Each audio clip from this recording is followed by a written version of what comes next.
உணவை, அரிசை, ரொட்டியை நாங்கள் ஹராமாக்கிக் கொள்கின்றோம் என்று சொன்னால் ஏன் நாங்கள் வட்டியை விட்டு நாங்கள் தூரமாகிக் கொள்ள முடியாமல் இருக்கின்றோம்?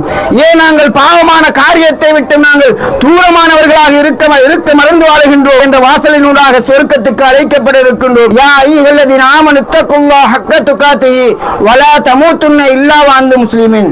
நீங்கள் ஈமான் கொண்டவர்களே, அல்லாஹ்வை அஞ்ச வேண்டிய விதத்திலே நீங்கள் அஞ்சிக் கொள்ளுங்கள். ஹலாலான உணவு எங்களுடைய கண்முன்னே இருக்கிறது, ஹலாலான பானம் இருக்கிறது, ஹலாலான முறையில் திருமணம் முடித்த மனைவி இருக்கிறார்கள்.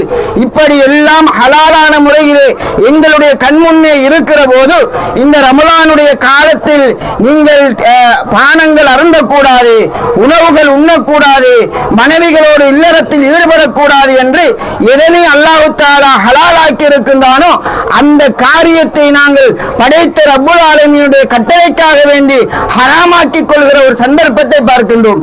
மய்யஹ்திஹில்லாஹு ஃபலா முதில்ல லஹு வ மன் யுத்லில் ஃபலா ஹாதிய லஹு. அஷ்ஹது அன் லா இலாஹ இல்லல்லாஹு வ அஷ்ஹது அன்ன முஹம்மதன் அப்துஹு வ ரசூலுஹு.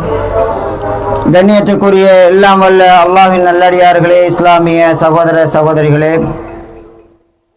அல்லாஹ்வுடைய மாபெரும் அருளினால் அல்லாஹ் தஆலா நம்மீது கடமையாக்கி இருக்கக்கூடிய ரமலானுடைய நோன்பை நோற்றவர்களாக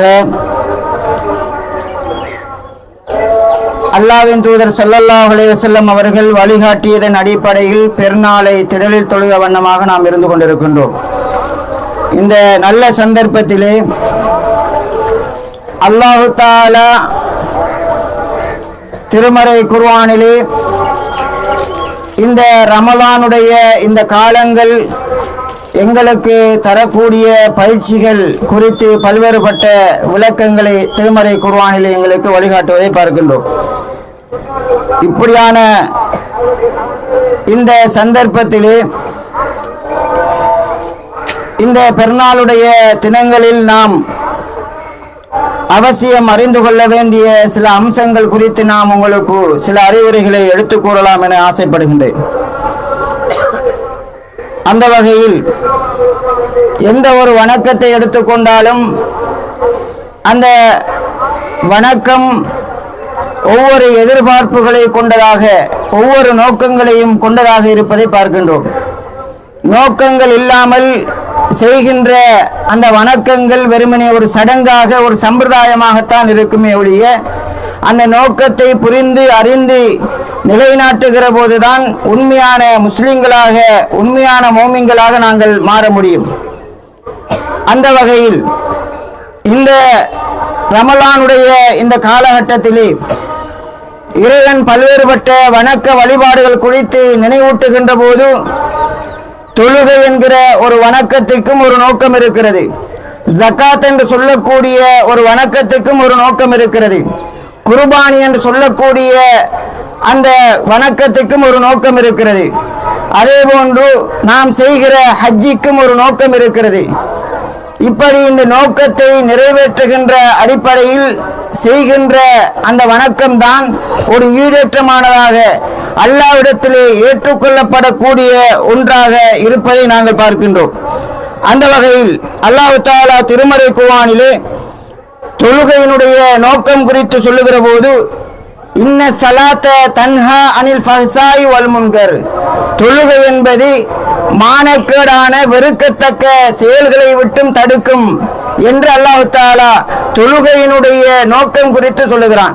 எனவே தொழுகை என்பது வெறுமனே நாங்கள் குனிந்து எழும்புகின்ற ஒரு செயற்பாடு கிடையாது. அது ஒரு வணக்கம். எப்போது அந்த வணக்கம் நிறைவேறும் என்று சொன்னால் அதனுடைய நோக்கத்தை நாங்கள் புரிந்து கொள்ள வேண்டும். அந்த வணக்கம் இப்படியான இந்த நோக்கத்தை நிறைவு செய்கின்ற வகையிலே அந்த வணக்கம் இருக்கும் என்று சொன்னால் அது அல்லாஹ்விடத்திலே ஏற்றுக்கொள்ளப்பட்ட ஒரு அம்சமாக இருப்பதை பார்க்கின்றோம்.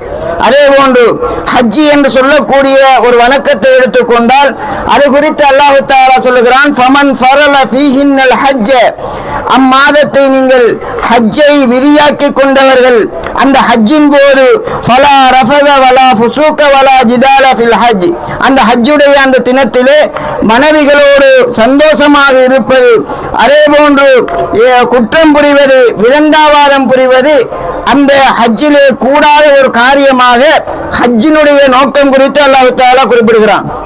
அதே போன்று குர்பான் என்று சொல்லக்கூடிய அந்த வணக்கத்தினுடைய நோக்கம் குறித்து சொல்லுகிற போது லை யனாலல்லாஹு லுஹூமுஹா வலா திமாவுஹா வலாக்கின் யனாலுஹு தக்வா மின்கும். அல்லாஹ் தஆலா நீங்கள் கொடுக்கக்கூடிய அந்த குர்பான் இருக்கின்றது, அந்த குர்பானில் அல்லாஹ் தஆலா நீங்கள் கொடுக்கின்ற இறைச்சியை பார்ப்பது கிடையாது, அதனுடைய இரத்தங்களை பார்ப்பது கிடையாது. வலாக்கின் யனாலுஹு தக்வா மின்கும். அந்த நேரத்திலே நீங்கள் இறையச்சத்தினுடைய அந்த வெளிப்பாட்டை, இறையச்சத்தினுடைய உள்ளத்தில் ஏற்படக்கூடிய அந்த இறையச்சத்தை தான் அல்லாஹ் தஆலா பார்ப்பதாக திருமறை குர்ஆனிலே குறிப்பிடுகிறான். அதே போன்று ஜகாத்துடைய நோக்கத்தை பற்றி அல்லாஹ் தஆலா திருமறையிலே குறிப்பிடுகிற போது ஹுத் மின் அம்வாலிஹிம் சதகா, நீங்கள் முஹம்மதே அவர்களுடைய செல்வங்களிலிருந்து தர்மங்களை நீங்கள் கணக்கிட்டு எடுப்பீராக. துதஹிருஹும் வ துஸக்கீஹிம் பிஹா, அந்த எடுக்கக்கூடிய அந்த ஜகாத் இருக்கின்றதே அது அவர்களை தூய்மைப்படுத்தக்கூடியதாக, அவர்களை உள்ளத்தை சுத்தப்படுத்தக்கூடியதாக இருக்கும் என்று ஜகாத்துடைய நோக்கம் குறித்து அல்லாஹ் தஆலா குறிப்பிடுகிறான். இப்படி நோன்பினுடைய நோக்கம் குறித்து அல்லாஹ்வின் தூதர் ஸல்லல்லாஹு அலைஹி வஸல்லம் அவர்கள் குறிப்பிடுகிற போது மல்லம் யதா கௌல ஸூரி வல் அமலி பிஹி ஃபலைஸ லில்லாஹி ஹாஜத்தன் ஃபி அன் யதா தஆமுஹு வ ஸராபஹு. ரமலானுடைய இந்த காலத்திலே நோன்பு பிடிக்க கூடியவர்கள் அந்த நோன்பினுடைய நோக்கம் குறித்து இறை தூதர் ஸல்லல்லாஹு அலைஹி வஸல்லம் அவர்கள் குறிப்பிடுகிறார்கள். பொய் பேசுகின்ற காரியத்தில் ஈடுபடுவது அல்லது வேறு வீணான காரியங்களில் ஈடுபடுவது இந்த நோன்பினுடைய நோக்கம் கிடையாது. அப்படி யாரெல்லாம் வீணான பேச்சுக்களிலும் அதே போன்று பொய்களையும் கூறிக்கொண்டிருக்கிறார்களோ அவர்களுடைய அந்த நோன்பின் மூலமாக எந்த எதிர்பார்ப்பையும் அடைந்து கொள்ள முடியாது என்று ஒவ்வொரு வணக்கம் குறித்தும் அல்லாஹ் தஆலா எங்களுக்கு வழிகாட்டுகின்றான். எனவே நாங்கள் இந்த ரமலானுடைய இந்த காலம் என்பது நாங்கள் பெற வேண்டிய மிக பிரதானமான ஒரு அம்சம் என்னவென்று சொன்னால் இறைவன் எதிர்பார்க்கக்கூடிய இறையச்சம் என்கிற ஒரு விடயத்தை அல்லாஹ் தஆலா எங்களிடத்திலே இருந்து எதிர்பார்க்கின்றான். இந்த இறையச்சம் என்று சொல்லக்கூடிய இந்த அம்சத்தை பொறுத்த மட்டிலே வருடத்தில் ஒரு மாதத்தில் செய்யக்கூடிய அல்லது இறையச்சம் வரக்கூடிய ஒரு சந்தர்ப்பம் கிடையாது. அந்த இறையச்சம் எப்படி இருக்க வேண்டும் என்று சொன்னால் எல்லா சந்தர்ப்பங்களிலும் மரணம் வரைக்கும் அந்த இறையச்சம் எங்களுடைய உள்ளத்திலே ஏற்பட வேண்டும் என்று இஸ்லாம் எங்களுக்கு சொல்லித் தருகிறது. அல்லாஹ் தஆலா திருமறை குர்ஆனிலே குறிப்பிடுகிறான், யா அய்யுஹல்லதீன ஆமனு தக்குல்லாஹ ஹக்க துகாத்திஹி வலா தமூதுன்ன இல்லா வ அன்தும் முஸ்லிமீன்.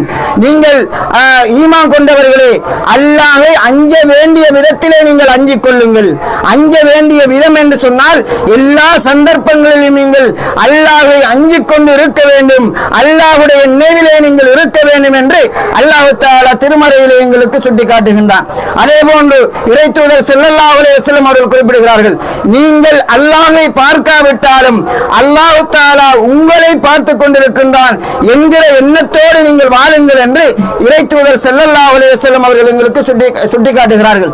எனவே அன்பிற்கின் இஸ்லாமிய சகோதர சகோதரிகளே, நாங்கள் இந்த இறை நெருக்கம், இறை அச்சம் என்கிற இந்த விடயத்திலே கவனமாக இருக்க வேண்டும். புனிதமிக்க இந்த ரமலானுடைய மாதத்தில் மாத்திரம் நாங்கள் இறையச்சம் கொண்டவர்களாக நாங்கள் இருந்துவிட்டு ஏனைய மாதங்களில் நாங்கள் இறையச்சம் இல்லாதவர்களாக இருந்தால் நிச்சயமாக நாங்கள் செய்கின்ற அந்த ரமலானுடைய காலங்களில் நோற்ற அந்த நோன்புக்கு எந்த பலனும் கிடையாது என்கிற ஒரு விடயத்தை நாங்கள் புரிந்து கொள்ள வேண்டும். அதே போன்று இந்த ரமலானிலே நாங்கள் கற்றுக்கொண்ட மிக பிரதானமான ஒரு விடயம் என்னவென்று சொன்னால் ஹலாலான உணவு எங்களுடைய கண்முன்னே இருக்கிறது, ஹலாலான பானம் இருக்கிறது, ஹலாலான முறையில் திருமணம் முடித்த மனைவி இருக்கிறார்கள். இப்படி எல்லாம் ஹலாலான முறையில் எங்களுடைய கண்முன்னே இருக்கிற போது இந்த ரமலானுடைய காலத்தில் நீங்கள் பானங்கள் அருந்தக்கூடாது, உணவுகள் உண்ணக்கூடாது, மனைவிகளோடு இல்லறத்தில் ஈடுபடக்கூடாது என்று எதனை அல்லாஹ் தஆலா ஹலாலாக்கி இருக்கின்றானோ அந்த காரியத்தை நாங்கள் படைத்த ரப்புல் ஆலமீனுடைய கட்டளைக்கு உணவுக்காக வேண்டி ஹராமாக்கிக் கொள்கிற ஒரு சந்தர்ப்பத்தை பார்க்கின்றோம். இப்படியான இந்த செய்தியை எதனை குறிக்கின்றது என்று சொன்னால், ஹலாலான ஒரு பானம், ஹலாலான ஒரு உணவு, ஹலாலான மனைவி இருந்தும் ஒரு அந்த நேரத்திலே நாங்கள் ஹராமாக்கிக் கொள்கின்றோம் என்று சொன்னால், ஹராமான எந்த உணவுகளையும் நாங்கள் உண்டு விடக்கூடாது, ஹராமான முறையிலே நாங்கள் எந்த பானங்களையும் நாங்கள் அறிந்துவிடக்கூடாது, ஹராமான முறையிலே எங்களுடைய செயற்பாடுகளை நாங்கள் அமைத்துக் கொள்ளக்கூடாது என்கிற மிக பிரதானமான ஒரு அம்சத்தை இந்த புனிதமிக்க இந்த ரமலான் எங்களுக்கு எடுத்துச் சொல்வதை பார்க்கின்றோம். சற்று சிந்தித்து பாருங்கள். ஹலாலான முறையில் இருக்கின்ற இந்த உணவை நாங்கள் அல்லாஹுக்காக வேண்டி ஹராமாக்கிக் கொள்கின்றோம் என்று சொன்னால், ஹலாலான முறையில் இருக்கக்கூடிய மனைவியை நாங்கள் அந்த சந்தர்ப்பத்திலே ஹராமாக்கிக் கொள்கின்றோம் என்று சொன்னால், எங்களுடைய வாழ்க்கையிலே நாங்கள் ஹலாலானதை ஹராமாக்கிக் கொள்கின்றோம் என்று சொன்னால், ஹலாலான உணவை, அரிசை, ரொட்டியை நாங்கள் ஹராமாக்கிக் கொள்கின்றோம் என்று சொன்னால், ஏன் நாங்கள் வட்டியை விட்டு நாங்கள் தூரமாகிக் கொள்ள முடியாமல் இருக்கின்றோம்? ஏன் நாங்கள் பாவமான காரியத்தை விட்டு நாங்கள் தூரமானவர்களாக இருக்க மறந்து வாழுகின்றோம்? எத்தனையோ காரியங்கள் நடைபெறுகின்றது. இப்படியான இந்த காரியங்களை செய்யக்கூடாது என்று மார்க்கம் சொல்லித் தருகிற போது, இந்த புனிதமிக்க இந்த ரமலானுடைய மாதத்தில் எந்த உணவுகள், எந்த விடயங்கள் ஹலாலாக்கப்பட்டதோ அந்த ஹலாலான விடயத்தை குறிப்பிட்ட அந்த மாதத்திலே நாங்கள் ஹராமாக்கிக் கொள்கின்றோமே, அப்படியான காரியத்தை ஏன் ஏனைய மாதங்களில் உங்களுக்கு ஹராமாக்கப்பட்ட காரியங்களை நீங்கள் ஈடுபடுகின்றீர்கள் என்பதை நாங்கள் சற்று சிந்தித்து இந்த புனிதமிக்க இந்த ரமலானிலே கற்றுக்கொண்ட மிக பிரதானமான ஒரு அம்சமாக இப்படியான இந்த வழிகாட்டுதலை நாங்கள் எங்களுடைய வாழ்க்கையில் எடுத்து நடக்க வேண்டும். அதே போன்று இந்த புனிதமிக்க இந்த ரமலானுடைய காலத்தில் அல்லாஹ்வுடைய கட்டளைக்கு அடிபணிந்து அல்லாஹ்வை சுஜூது செய்து அல்லாஹ்வை வணங்க வேண்டும், அவனிடத்திலே பிரார்த்தனை செய்ய வேண்டும், என்னுடைய பாவங்களுக்கு பரிகாரம் தர வேண்டும் என்பதற்காக தஹஜ்ஜத்துடைய நேரத்திலே 1 மணி 1.5 மணி நேரங்கள் 3 மணி வரை 3.5 மணி வரை இரவு வணக்கத்திலே ஈடுபடுகின்றோம் என்று சொன்னால், ஏன் ஏனைய காலங்களில் படைத்த ரப்புல் ஆலமீனை தொழுவதற்காக எழும்புவதற்கான சந்தர்ப்பத்தை நாங்கள் ஏற்படுத்திக் கொள்வது கிடையாது. குறைந்தது 5 நேர தொழுகையை நாங்கள் உரிய முறைப்படி தொழாமல் இருந்து விட்டோம் என்று சொன்னால், நாங்கள் இந்த ரமலானிலே செய்த அந்த நோன்பும், இந்த ரமலானிலே செய்த இரவு நேர தொழுகையும், இந்த ரமலானிலே செய்த தான தர்மங்களும் வெறும் சடங்குக்காக, சமுதாயத்துக்காகத்தான் செய்திருக்கின்றோமே ஒழிய படைத்த ரப்புல் ஆலமீனுக்கு நாங்கள் செய்யவில்லை என்கிற ஒரு விடயத்தை அது வெளிக்காட்டக்கூடியதாக அமைந்துவிடும். எனவே அன்புக்கு இஸ்லாமிய சகோதரர்களே, இந்த ரமலானிலே நாங்கள் கற்றுக்கொண்ட மிக பிரதானமான அம்சம், படைத்த ரப்புல் ஆலமீனை நெருங்குவதற்கான எந்த வணக்க வழிபாடுகள் இருக்கிறதோ அந்த வணக்க வழிபாடுகளை இந்த ரமலானுடைய காலத்தில் எதனை எதிர்பார்த்து நான் நடைமுறைப்படுத்தினோனோ அதை ஏனைய காலங்களிலும் நான் நடைமுறைப்படுத்த வேண்டும் என்கிற சிந்தனையோடு நாங்கள் வாழ வேண்டும். அதே போன்று இந்த ரமலான் எங்களுக்கு கற்றுத்தரக்கூடிய அடுத்த ஒரு அம்சம், நாங்கள் ஒவ்வொரு பகுதியையும் சேர்ந்தவர்களாக இருக்கிறோம், ஒவ்வொரு வீதியையும் அப்பாற்பட்டவர்களாக இருக்கிறோம். ஆனால் இரவு நேர தொழுகை என்று வருகிற போது அனைவரும் நாங்கள் ஒன்று சேர்ந்து தொழுகிறோம். அனைவரும் திடல் தொழுகை என்று வருகிற போது அனைவரும் நாங்கள் ஒற்றுமையாக வந்து திடலிலே நாங்கள் இறை வணக்கத்தை நிறைவேற்றுகின்றோம் என்று சொன்னால், இதே போன்ற ஒரு உறவை, இதே போன்ற ஒரு தொடர்பை, இதே போன்ற ஒரு ஒற்றுமையை ஏனைய காலங்களிலும் நாங்கள் நடைமுறைப்படுத்த வேண்டும் என்கிற செய்தியையும் இந்த புனிதமிக்க ரமலான் எங்களுக்கு எடுத்துச் சொல்கின்றது. ஏனென்று சொன்னால், சர்வ சாதாரணமான ஒரு சில சிறிய காரியங்களுக்காக வேண்டி எங்களுடைய குடும்ப உறவுகளை நாங்கள் துண்டித்து தூரமாகி விடுகின்றோம், எங்களுடைய உறவுகளை விட்டு நாங்கள் தூரமாகி விடுகின்றோம், எங்களுடைய குடும்பங்களை விட்டும் தூரமாகி விடுகின்றோம். தூரமாக கூடிய எந்த ஒரு அடிப்படையற்ற காரணங்கள் இருந்தும் அப்படியான ஒரு காரணத்தை முன்னிறுத்தி அதை விட்டு நாங்கள் தூரமாகி விடுகின்றோம். எங்களுடைய அயல் வீட்டுக்கு நாங்கள் தொந்தரவாக இருக்கின்றோம், எங்களுடைய குடும்பங்களுக்கு தொந்தரவாக இருக்கின்றோம். அல்லாஹ்வின் தூதர் ஸல்லல்லாஹு அலைஹி வஸல்லம் அவர்கள் குறிப்பிட்டார்கள், மன் சலிமல் முஸ்லிமூன மின் லிசானிஹி வ யதிஹி, தன்னுடைய கரத்தினாலும் தன்னுடைய நாவினாலும் பிற முஸ்லிம்களுக்கு தொல்லையாக யார் அமையவில்லையோ அவர்தான் உண்மையான முஸ்லீம் என்றார்கள் அல்லாஹ்வின் தூதர் ஸல்லல்லாஹு அலைஹி வஸல்லம் அவர்கள். எனவே இந்த வாழுகின்ற இந்த பகுதி, வாழுகின்ற இந்த சூழலிலே நாங்கள் பிறருடைய மனதை புண்படுகின்ற விதமாக எங்களுடைய வார்த்தை பிரயோகங்களை நாங்கள் பயன்படுத்தி விடக்கூடாது. பேசுகிற போது கெட்ட வார்த்தைகளை நாங்கள் கூறி அவர்களை தூட்டுகின்ற நடவடிக்கைகளை நாங்கள் ஈடுபடக்கூடாது. எனவே பாவமான காரியங்கள் புரிந்து சொல்லாலும் செயலாலும் நாங்கள் செய்வோம் என்று சொன்னால் இந்த சமூகத்தினுடைய பிரார்த்தனையை விட்டு நாங்கள் தூரமாகி விடுவோம், அல்லாஹ்வுடைய தண்டனைக்கு ஆளாகி விடுவோம் என்கிற காரணத்தை நாங்கள் புரிந்து கொள்ள வேண்டும். அதே போன்று அடுத்த ஒரு அம்சம், இந்த திடலிலே நாங்கள் எங்களுடைய அனைத்து அமல்களையும் கொட்டிவிட்டு கலைந்து செல்கிற போது சைத்தானை நாங்கள் கூட்டாளியாக ஆக்கிக் கொள்கின்றோம். அல்லாஹ்வின் தூதர் ஸல்லல்லாஹு அலைஹி வஸல்லம் அவர்கள் கூறினார்கள், இந்த ரமலானுடைய காலத்திலே சைத்தான் விலங்கிடப்பட்டு சுவர்க்கத்துடைய வாசல் திறக்கப்படுகின்றது என்று இறை தூதர் ஸல்லல்லாஹு அலைஹி வஸல்லம் அவர்கள் கூறினார்கள். அதன் காரணமாகத்தான் இந்த ரமலானிலே நாங்கள் பக்குவமாக எங்களுடைய அமல்களை நாங்கள் எங்களுடைய பயிற்சிகளை இந்த ரமலானிலே நாங்கள் கற்றுக்கொண்டோம். இப்படியான இந்த சந்தர்ப்பத்திலே இந்த திடல் தொழுகையோடு எங்களோடு சைத்தான் கூட்டாளியாக வருகின்றான். சைத்தான் என்பவன் எங்களுக்கு மிகப்பெரிய ஒரு விரோதியாக இருக்கிறான். அல்லாஹ்விடத்திலே ஒரு சபதத்தை பெற்றிருக்கிறான், உன்னுடைய அடியார்களை நரகத்துக்கு இட்டுச் செல்லக்கூடிய அம்சங்களை தூண்டி அதன் பக்கம் அவர்களை ஈர்த்து நரகத்துக்கு தள்ளுவேன் என்கிற சபதத்தை அல்லாஹ்விடத்திலே பெற்றிருக்கக்கூடிய அந்த சைத்தானோடு இந்த சந்தர்ப்பத்தில் நாங்கள் கைகோர்க்கின்ற விதமாக 5 நேர தொழுகையை விட்டு அடுத்தவர்களோடு நல்ல முறையில் நடக்கின்ற காரியத்தை விட்டு தான தர்மங்கள் செய்ய அந்த செயற்பாடுகளை விட்டு இப்படியான நல்ல பல காரியங்களை விட்டும் தடுக்கக்கூடியதாக ஏனைய மாதங்கள் இருக்கிறது. எனவே சைத்தானை விரட்டக்கூடிய விதத்திலே பெற்ற பயிற்சிகளை நடைமுறைப்படுத்தக்கூடிய விதத்திலே நாங்கள் ஈமானியத்தான எண்ணத்தோடு இறையச்சத்தோடு நாங்கள் ஒவ்வொருவரும் இருக்க வேண்டும் என்கிற செய்தியையும் அறிவுரையாக கூறிக்கொள்வதோடு இறுதியாக இந்த ரமலானுடைய காலத்தில் பெருநாளை நாங்கள் அடைந்து கொண்டிருக்கின்றோம். இந்த பெருநாளை அடையாத எத்தனையோ முஸ்லிம்கள் எத்தனையோ நாடுகளில் அவசைப்பட்டு துன்புறுத்தப்பட்டு போர்கள் நடந்து அவர்கள் இந்த ரமலானை கொண்டாட முடியாத ஒரு சூழல் இருக்கிறது. ஆனால் இருந்த போதிலும் பெருநாளை கொண்டாடுகின்ற சந்தர்ப்பத்தை அல்லாஹ் தஆலா எமக்கு தந்திருக்கிறான். அதிலே நாங்கள் மகிழ்ச்சியாக இருக்க வேண்டும், சந்தோஷமாக இருக்க வேண்டும், சந்தோஷமான முறையில் ஆடை அணிய வேண்டும், சந்தோஷமான முறையிலே நாங்கள் உணவுகளை பரிமாறிக்கொள்ள வேண்டும், மாற்று கருத்து கிடையாது. எனவே இப்படியான இந்த நல்ல பல காரியங்களை செய்கின்ற நாம் ஏனைய சைத்தானியத்தான எந்த ஒரு காரியங்களிலும் நாங்கள் ஈடுபட்டு விடக்கூடாது. குறிப்பாக களியாட்டம் என்கிற அந்த நிகழ்ச்சி என்கிற அடிப்படையிலே ஆண் பெண் கலப்புகள் இருக்கக்கூடிய பகுதிகளை நாங்கள் புறக்கணிக்க வேண்டும்.